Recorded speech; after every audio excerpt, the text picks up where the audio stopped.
It was a typical evening in Los Angeles, the city's streets alive with a chorus of honking cars, distant chatter, and the occasional blare of sirens. Judge Hiroshi Tanaka was behind the wheel of his sleek black sedan, navigating through the bustling city after a long day in court. The car, a symbol of his years of hard work and dedication, blended seamlessly into the Los Angeles traffic, yet it somehow managed to catch the attention of an officer parked at a dimly lit intersection. Officer Logan, a man whose rigid posture and stern expression radiated authority, watched the vehicle pass by, his eyes narrowing suspiciously. Something about the car, or perhaps the driver, piqued his interest. Without hesitation, Logan flicked on his patrol car's lights, the red and blue beams slicing through the twilight. Hearing the familiar wail of a siren behind him, Tanaka glanced into his rear-view mirror. His expression remained calm as he carefully guided his car to the curb. He had dealt with authority figures many times in his career, though this was a scenario he rarely found himself in personally. As the patrol car came to a halt behind him, Logan stepped out with an air of self-assuredness, his boots clicking sharply against the asphalt. His hand rested casually on the holstered weapon at his side as he approached the driver's side window. The judge lowered his window, greeting the officer with a polite, "Good evening." Logan, however, skipped any pleasantries. "License and registration," he barked, his tone devoid of respect. His eyes scanned the judge's face, lingering just a moment too long. It wasn't just suspicion, there was something more insidious behind his gaze. "Where are you headed?" Logan added, his voice carrying an undertone of accusation. Tanaka handed over his documents without protest. His movements were measured, his demeanor calm, a stark contrast to the officer's aggressive stance. "Just heading home from work," Tanaka replied, keeping his tone neutral. Logan scrutinized the license as if expecting to find something incriminating. "Work, huh?" he muttered, raising an eyebrow. His skepticism was almost palpable, his words dripping with doubt. "What kind of work?" The question, innocuous on the surface, felt like a trap. Tanaka hesitated briefly before answering, "I'm in the legal field." He chose his words carefully, knowing that revealing too much too soon could provoke the officer further. Logan let out a derisive snort. "Legal field? Sure you are," he said under his breath, though it was loud enough for Tanaka to hear. The officer's flashlight swept over the interior of the car, pausing on the judge's briefcase in the passenger seat. "What's in the bag?" Logan demanded, his tone sharp. Tanaka's patience was beginning to wear thin, but he maintained his composure. "Just documents from work," he answered. The flashlight lingered for a moment longer before Logan shifted his attention back to the driver. "Step out of the car," he ordered abruptly.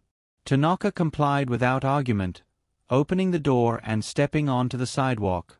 His tailored suit and polished demeanor seemed to irritate the officer further, as if they clashed with his preconceived notions. Logan circled the car slowly, his eyes scanning every detail. "Nice car," he remarked, his voice thick with sarcasm. "A little too nice, don't you think?" The insinuation hung in the air like a bad odor. Tanaka chose not to respond, instead standing calmly by the car with his hands visible. Logan's hand hovered near his gun, a subtle but deliberate gesture meant to intimidate. The judge noticed, but he didn't flinch. Years of experience in the courtroom had taught him the power of restraint. "What's in the trunk?" Logan asked, his tone making it clear that this was not a request. Tanaka sighed inwardly but walked to the back of the car and opened the trunk. Inside was a gym bag, an empty briefcase, and a spare tire, nothing out of the ordinary. Logan's flashlight swept over the items, his frustration evident as he found nothing suspicious. "Nothing illegal here," Tanaka said, his voice steady but firm. Logan ignored the comment, closing the trunk with more force than necessary. He returned to his patrol car briefly, seemingly to run the judge's license, but his demeanor suggested he was more interested in asserting dominance than following procedure. When he returned, his expression was one of irritation. "Everything checks out, huh?" he said, almost to himself. "Must be my lucky day." The tension was palpable as Logan leaned in closer, his eyes narrowing. "You got paperwork for this car?" he asked, his tone accusatory. "The registration is in your hand," Tanaka replied, his patience wearing thin.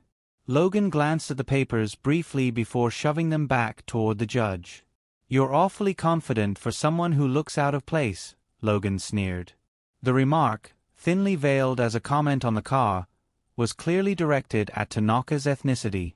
A small crowd had begun to gather, pedestrians slowing their pace to observe the unfolding scene. Some pulled out their phones, recording the interaction. Logan noticed but didn't seem to care. "Move along," he barked at them, his voice sharp. But the judge welcomed the attention. Witnesses meant accountability, and in this situation, he needed all the accountability he could get. The officer's hand returned to his holster as he took a step closer to Tanaka. "You think you're smart, huh? Think you can talk your way out of this?" Logan's voice had risen slightly, the frustration in his tone clear. Tanaka stood his ground, his expression calm but resolute. "Officer, I've complied with all your requests," he said. "Am I being detained, or am I free to go?" The question hung in the air, a direct challenge to the officer's authority. For a moment, Logan was silent, his jaw tightening. The tension between the two men was electric, the situation teetering on the edge of escalation. Finally, Logan took a step back, though his expression betrayed his frustration. "Just watch yourself," he muttered, his tone more of a threat than a warning. As Tanaka returned to his car, the weight of the encounter settled over him. He knew this wasn't the end of the story, it was only the beginning. The officer's prejudice had been laid bare, and Tanaka was determined to ensure that this incident wouldn't be swept under the rug. As Judge Hiroshi Tanaka pulled back onto the Los Angeles streets, his mind raced with conflicting emotions. The encounter with Officer Logan had left a bitter taste, but his day in court had taught him the importance of patience and strategy. He glanced in his rearview mirror, noting the patrol car still following him. The unease settled in his chest like a weight. Logan wasn't done yet. Within minutes, the familiar wail of the siren blared again, and Tanaka sighed as he guided his vehicle to a stop for the second time that evening. The lights flashed in relentless red and blue patterns, signaling the beginning of another tense confrontation. Logan approached the car with a renewed sense of authority, his boots crunching against the pavement as he strode purposefully toward the driver's side window. This time, his face was set in a mask of rigid determination. "Step out of the car," he ordered, skipping formalities. His tone was sharp, laced with the unspoken promise of escalation. Tanaka complied, opening the door and stepping out with deliberate movements. His hands were visible, his demeanor calm, but the air between them crackled with unspoken tension. "What seems to be the issue now, officer?" Tanaka asked, his voice steady but tinged with fatigue. Logan ignored the question, his eyes narrowing as he gestured toward the car. "Pop the hood," he demanded. The order was unusual, and Tanaka hesitated for a fraction of a second before reaching for the lever inside the vehicle. The hood clicked open, and Logan moved toward the front of the car, his flashlight sweeping over the engine. It was a fishing expedition, plain and simple, an attempt to find something, anything, to justify his actions. After several long minutes, Logan straightened, his frustration evident. "Car like this, driven by someone like you," he muttered, shaking his head as he slammed the hood shut. "Must be nice." The comment was laced with thinly veiled animosity, the kind that couldn't be disguised as anything but prejudice. Tanaka chose not to rise to the bait, instead watching the officer closely. Logan's next move was predictable. He began patting his pockets, pretending to search for something. "Forgot my notepad," he muttered. "Wait here." Without another word, he walked briskly back to his patrol car. As Logan rummaged through his vehicle, Tanaka's phone buzzed in his pocket. He glanced at the screen. It was his wife, likely wondering why he was taking so long to get home. He considered answering but decided against it, knowing any sudden movements could be misconstrued. Instead, he stood by his car, his breath fogging slightly in the cool evening air. The crowd from earlier had dissipated, but a few lingering onlookers kept their distance, their curiosity evident in their furtive glances. When Logan returned, he carried more than just his notepad. In his other hand was a small breathalyzer device. "We're going to do a little test," he announced, his tone almost smug. Tanaka's eyebrows furrowed. "I haven't been drinking," he stated firmly. Logan shrugged, the corners of his mouth curling into a smirk. "Just a routine check," he said. "Unless you've got something to hide?" The implication was clear, and Tanaka knew better than to argue. He complied, allowing the officer to administer the test, which unsurprisingly came back clean. Logan's frustration deepened, but he masked it with a thin veneer of professionalism. "Guess you got lucky," he said, pocketing the device. "For now." Tanaka's patience was wearing thin. He met the officer's gaze, his expression unflinching. "Officer, are you detaining me, or am I free to go?" he asked, his voice cutting through the tension like a blade. Logan's jaw tightened at the question, his authority challenged once again. "Don't rush me," he snapped, his voice rising slightly. The officer's escalating hostility drew attention from a nearby pedestrian, who discreetly began recording the interaction on their phone. Logan noticed but didn't seem to care. "You think this is a game?" he spat, his frustration boiling over. "You don't get to question me." Tanaka remained silent, his resolve unshaken. He knew the power of silence, how it could force the other party to reveal their hand. And Logan, blinded by his prejudice and anger, was playing right into it. The officer's next move was as predictable as it was reckless. He demanded to search the vehicle, citing suspicious behavior as his reasoning. Tanaka, well versed in the law, knew his rights. "Do you have a warrant?" he asked calmly. The question seemed to strike a nerve. Logan's face reddened, his authority crumbling under the weight of the judge's composed defiance. "Don't play games with me," Logan snapped, his voice cracking slightly. "I could bring you in right now if I wanted to." The threat hung in the air like a storm cloud, heavy and oppressive. But Tanaka stood firm, his years of judicial experience grounding him in the face of adversity. "You could try," he said evenly, his words measured and deliberate. "But you'd be making a serious mistake." The statement wasn't a threat, it was a fact, delivered with the quiet confidence of someone who understood the law better than most. Logan's face twisted with barely contained rage, but before he could respond, the sound of approaching footsteps broke the tension. A second officer, younger and visibly uncomfortable, had arrived on the scene. "Everything okay here?" the newcomer asked, his gaze flicking between Logan and Tanaka. Logan straightened, his demeanor shifting slightly. "Just handling a routine stop," he said, his tone defensive. The younger officer didn't look convinced, but he nodded and stepped back, his presence a silent reminder that Logan was being watched. The arrival of the second officer seemed to deflate Logan's aggression slightly, but the damage had already been done.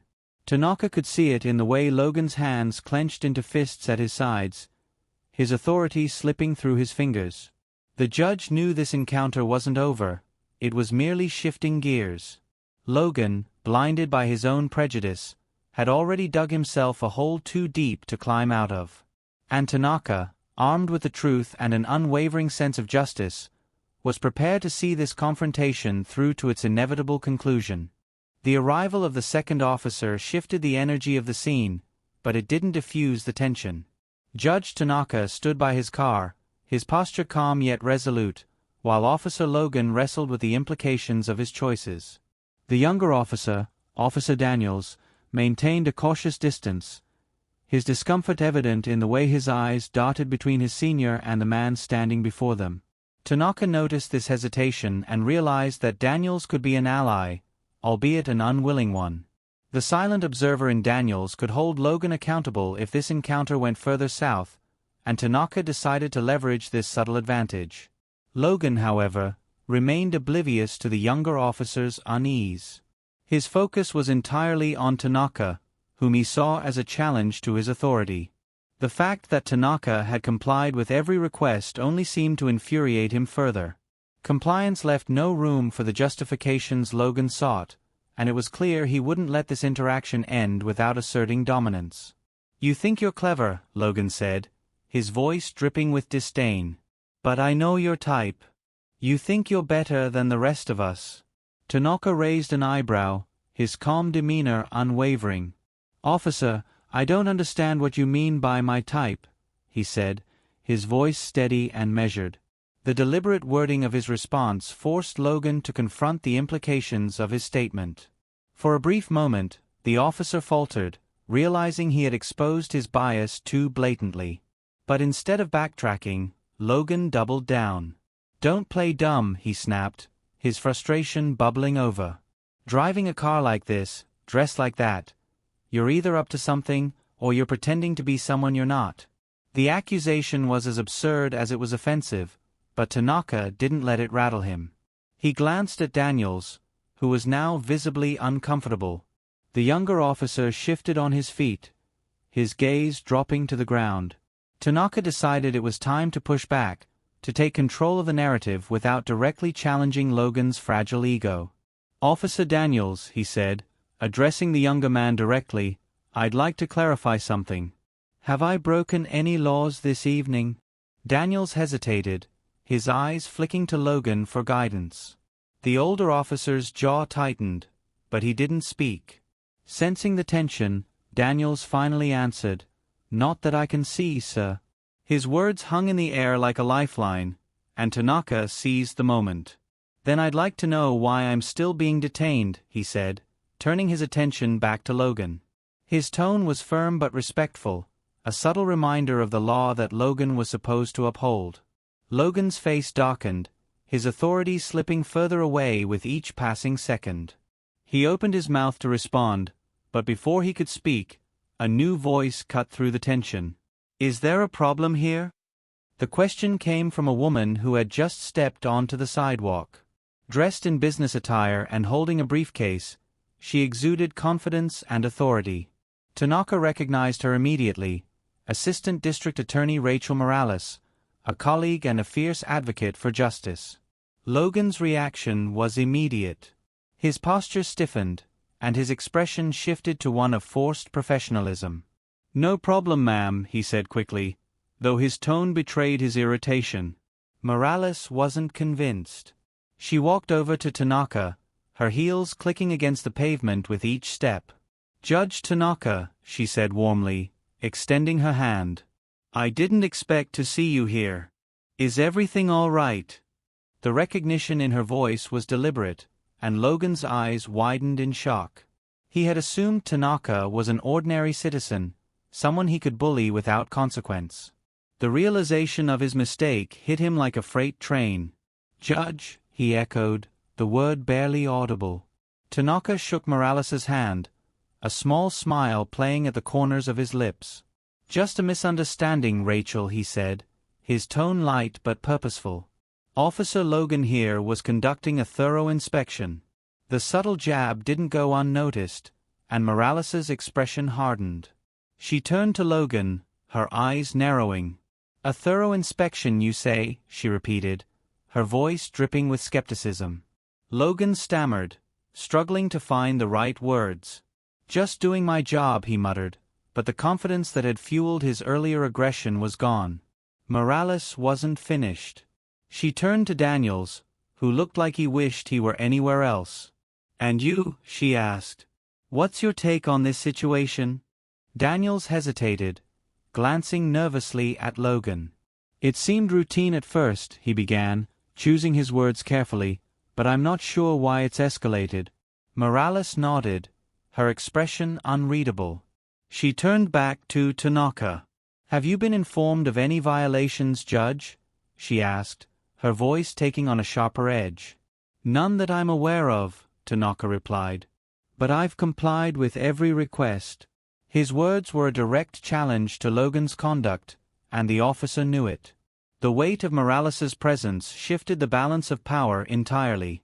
Logan's bluster had evaporated, replaced by a palpable sense of dread. He had underestimated his target, and now he was facing not only a judge but also a high-ranking prosecutor. Morales didn't need to raise her voice to make her authority known. Her mere presence was enough to expose the cracks in Logan's facade.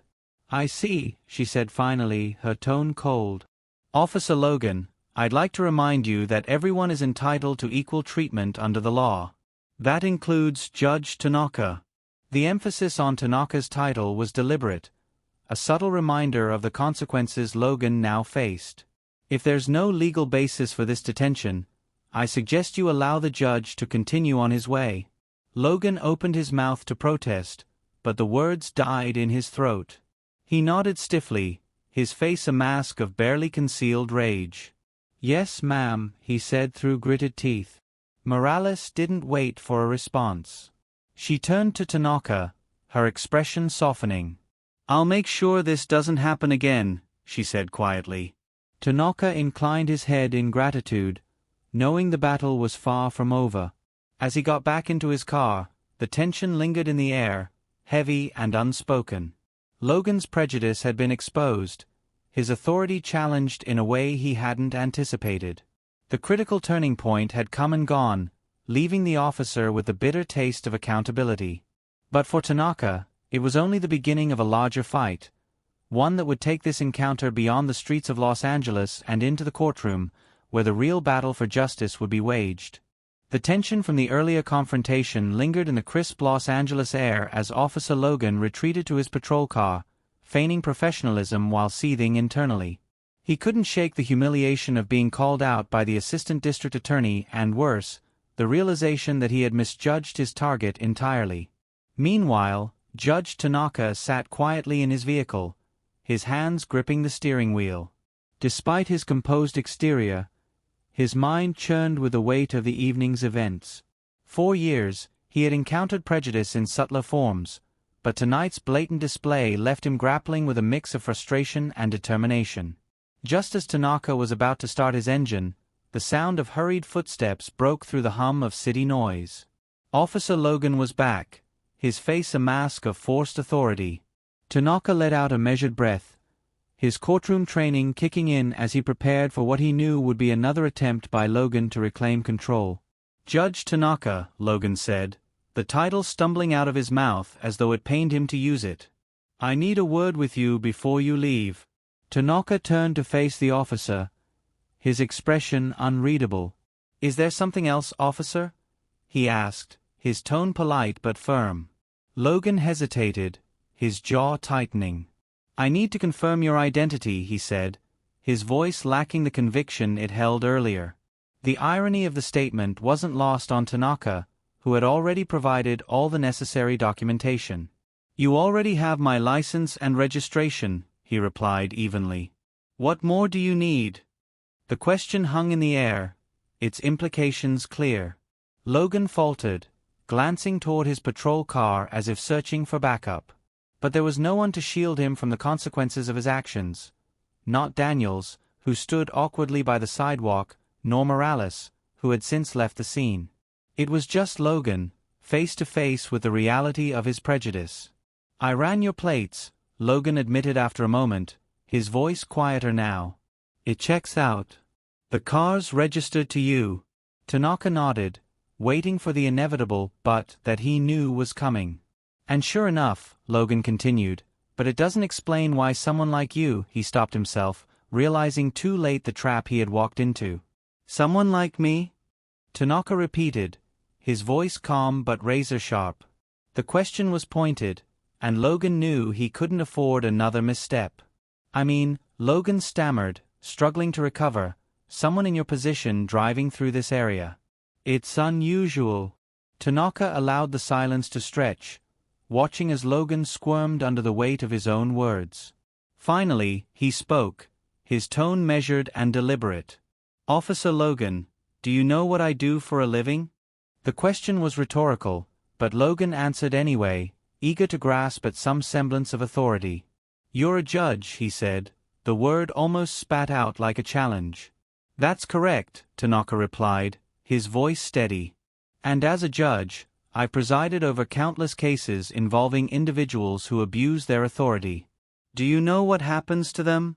Logan said nothing, but his clenched jaw and reddening face betrayed his discomfort. They face consequences, Tanaka continued, his words carrying the weight of years spent upholding the law. Because no one, not even an officer of the law, is above accountability. The statement hung in the air like a gavel strike, final and undeniable. For the first time that evening, Logan seemed to grasp the gravity of his actions. His posture shifted, the arrogance that had fueled his earlier aggression replaced by a growing sense of unease. But Tanaka wasn't finished. You assumed, based on my appearance, that I didn't belong in this car, he said, his voice low but firm. You assumed I was up to no good, despite having no evidence to support your claim. And now, you're standing here, trying to justify your actions instead of owning up to them. Logan opened his mouth to respond, but no words came out.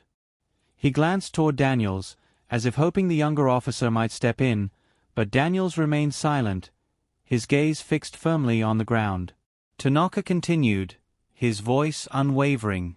If you had treated me with the same respect you'd offer anyone else, we wouldn't be here right now. But instead, you chose to let your biases guide your actions. And that choice has consequences. At that moment, the sound of approaching footsteps drew their attention. A tall man in a dark suit emerged from the shadows, his stride purposeful and his expression stern. Judge Tanaka, the man greeted, extending a hand. Detective Harris, LAPD Internal Affairs. Logan's face drained of color as the detective turned his attention to him. Officer Logan, Harris said, his tone cold. We've received multiple complaints about your conduct tonight. I'm here to take your statement. The arrival of Internal Affairs marked a turning point in the encounter, one that Logan could no longer control. As Harris escorted him toward the patrol car, Tanaka felt a sense of vindication. The revelation of his identity had not only shifted the power dynamic but also exposed the systemic flaws that allowed officers like Logan to operate unchecked. But Tanaka knew this was just the beginning. The real fight would take place in the days and weeks to come, as the incident became a catalyst for broader discussions about accountability and justice. As he drove away from the scene, Tanaka reflected on the events of the evening. The road ahead was long, but he was prepared to face it. Logan's actions had been a stark reminder of the work that still needed to be done, but they had also reaffirmed Tanaka's commitment to the principles he had dedicated his life to upholding. The judge had turned the tables, not through aggression, but through the quiet, unyielding strength of justice, a force that, when wielded wisely, could dismantle even the deepest prejudices. The events of that tense evening were far from over. By the next morning, the story had taken on a life of its own. A passerby's video of the interaction had been uploaded to social media, where it quickly went viral. The footage, showing Officer Logan's aggressive behavior and Judge Tanaka's calm yet assertive responses, sparked outrage across the internet. The video's title, "Racist Cop Stops Judge, Instant Karma Ensues," became a rallying cry for accountability. Within hours, news outlets picked up the story, dissecting every moment of the encounter. For many, it was yet another example of systemic bias within law enforcement. For others, it was a wake-up call to the unspoken challenges faced by individuals like Judge Tanaka. Tanaka himself spent the morning navigating a whirlwind of calls and emails. Colleagues reached out to express their support, some shocked that such an incident could happen to someone of his stature. However, Tanaka was less surprised. He had witnessed similar cases from the bench for years, but experiencing it firsthand had driven the point home in a way that nothing else could. He knew the time had come to act, not just for himself, but for all those who had suffered in silence. The first step was to file a formal complaint with the Los Angeles Police Department.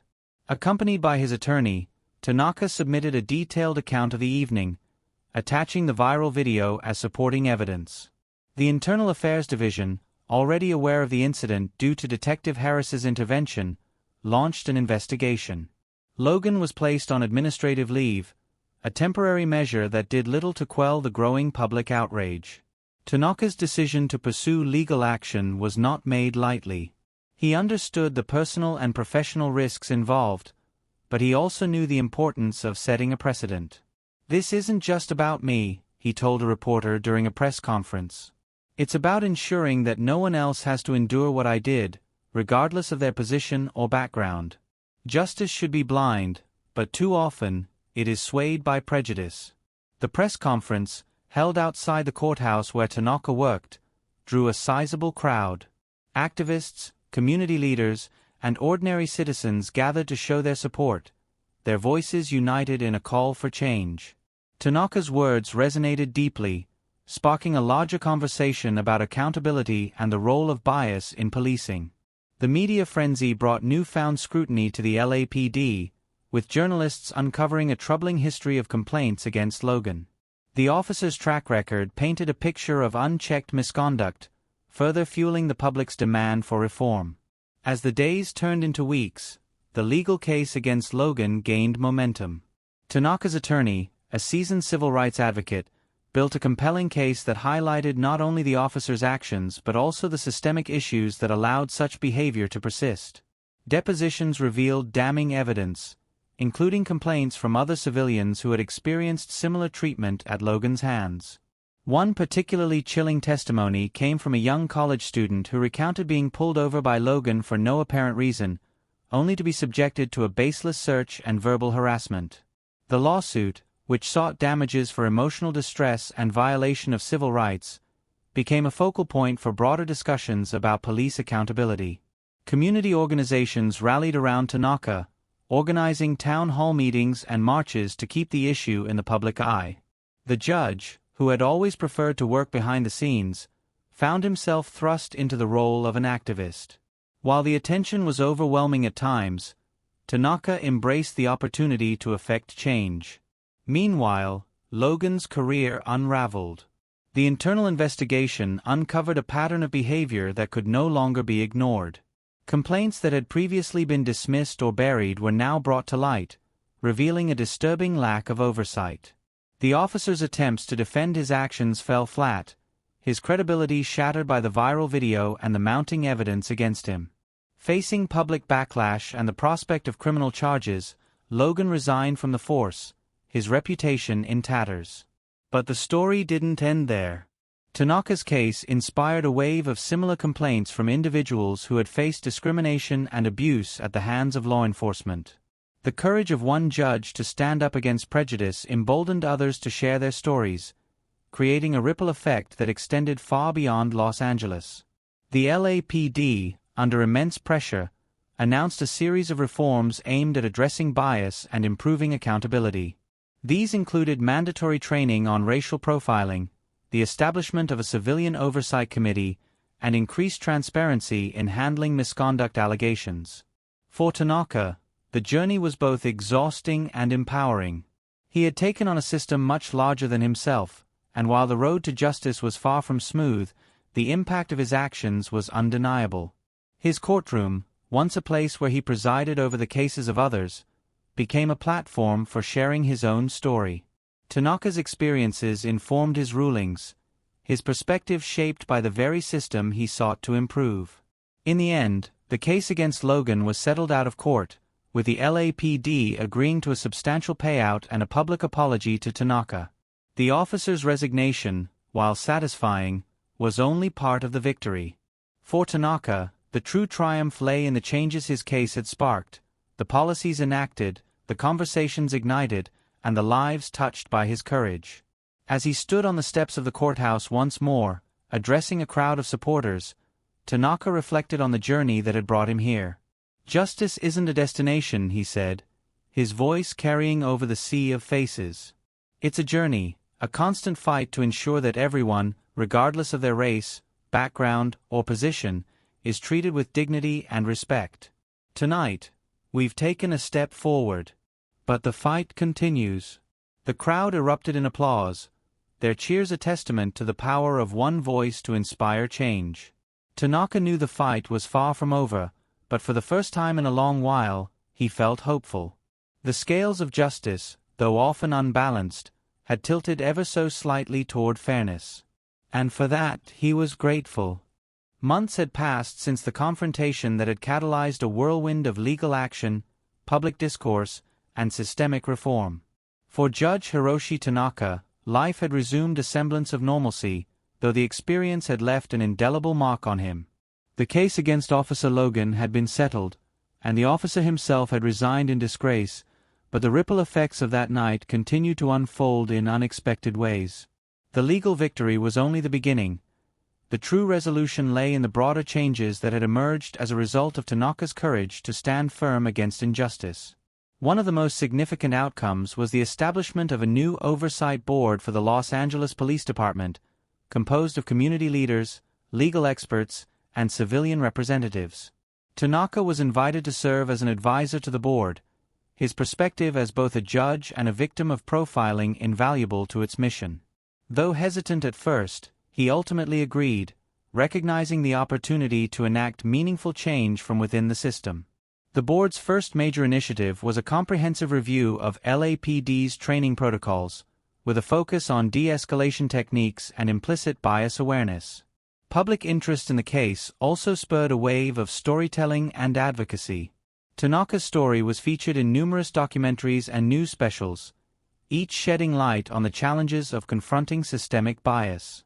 The viral video of his encounter with Logan became a symbol of resilience and accountability, inspiring countless others to come forward with their own experiences.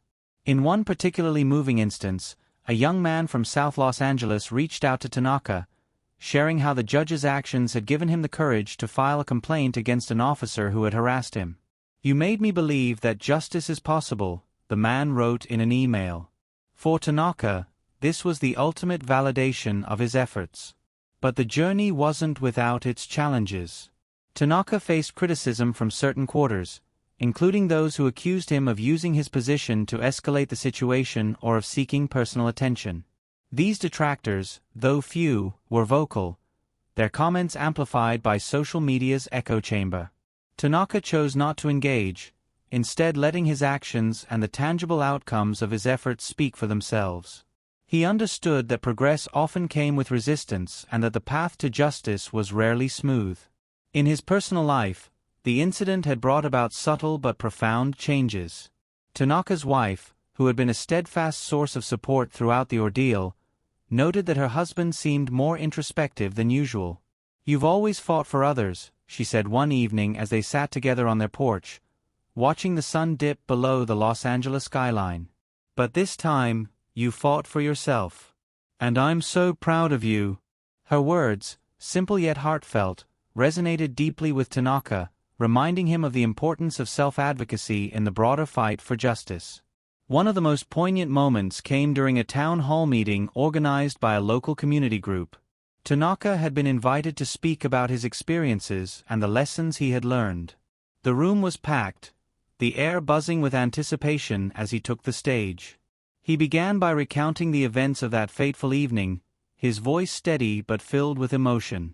"That night," he said, "I was reminded of something I've always believed but had perhaps taken for granted, that the law is only as strong as the people who uphold it. And when those people falter, it is up to all of us to hold them accountable." As he spoke, Tanaka noticed the diverse faces in the crowd, young and old, from all walks of life, listening intently. He shared his reflections on the importance of standing up against injustice, even when it felt daunting or futile. "Change doesn't come overnight," he said. "It comes from persistence, from the willingness to speak out, and from the courage to demand better. And every single one of us has a role to play in that process." The applause that followed was deafening, a testament to the impact of his words. After the event, Tanaka stayed to speak with attendees, answering questions and listening to their stories. One young woman, a college student studying criminal justice, approached him with tears in her eyes. "Your story inspired me to pursue this path," she said. "I want to be part of the change." Her words filled Tanaka with a sense of purpose, a reminder of why he had chosen to confront the injustices he had faced. The broader societal impact of Tanaka's actions became evident in the months and years that followed. The LAPD's new policies, while not perfect, represented a significant step forward. Officers underwent rigorous training designed to challenge their biases and improve their interactions with the public. The department's use of force incidents decreased, and community trust, though still fragile, began to show signs of improvement. Tanaka knew these changes wouldn't solve every problem, but they were a start, a foundation upon which future progress could be built. Looking back, Tanaka often thought about the moment he decided to stand his ground that night on the streets of Los Angeles. It hadn't been an easy choice, but it had been the right one. The experience had reaffirmed his belief in the power of the law and the importance of holding those in authority accountable. It had also reminded him of the strength that came from unity, from the collective voices of individuals demanding justice. In the end, the encounter with Officer Logan became more than just a story of one man's resilience. It became a symbol of hope and a call to action, a reminder that even in the face of adversity, change is possible. As Tanaka returned to his work in the courtroom, he carried with him the lessons of that night, that justice is a journey, that courage is contagious, and that the fight for equality is one worth pursuing, no matter how long it takes.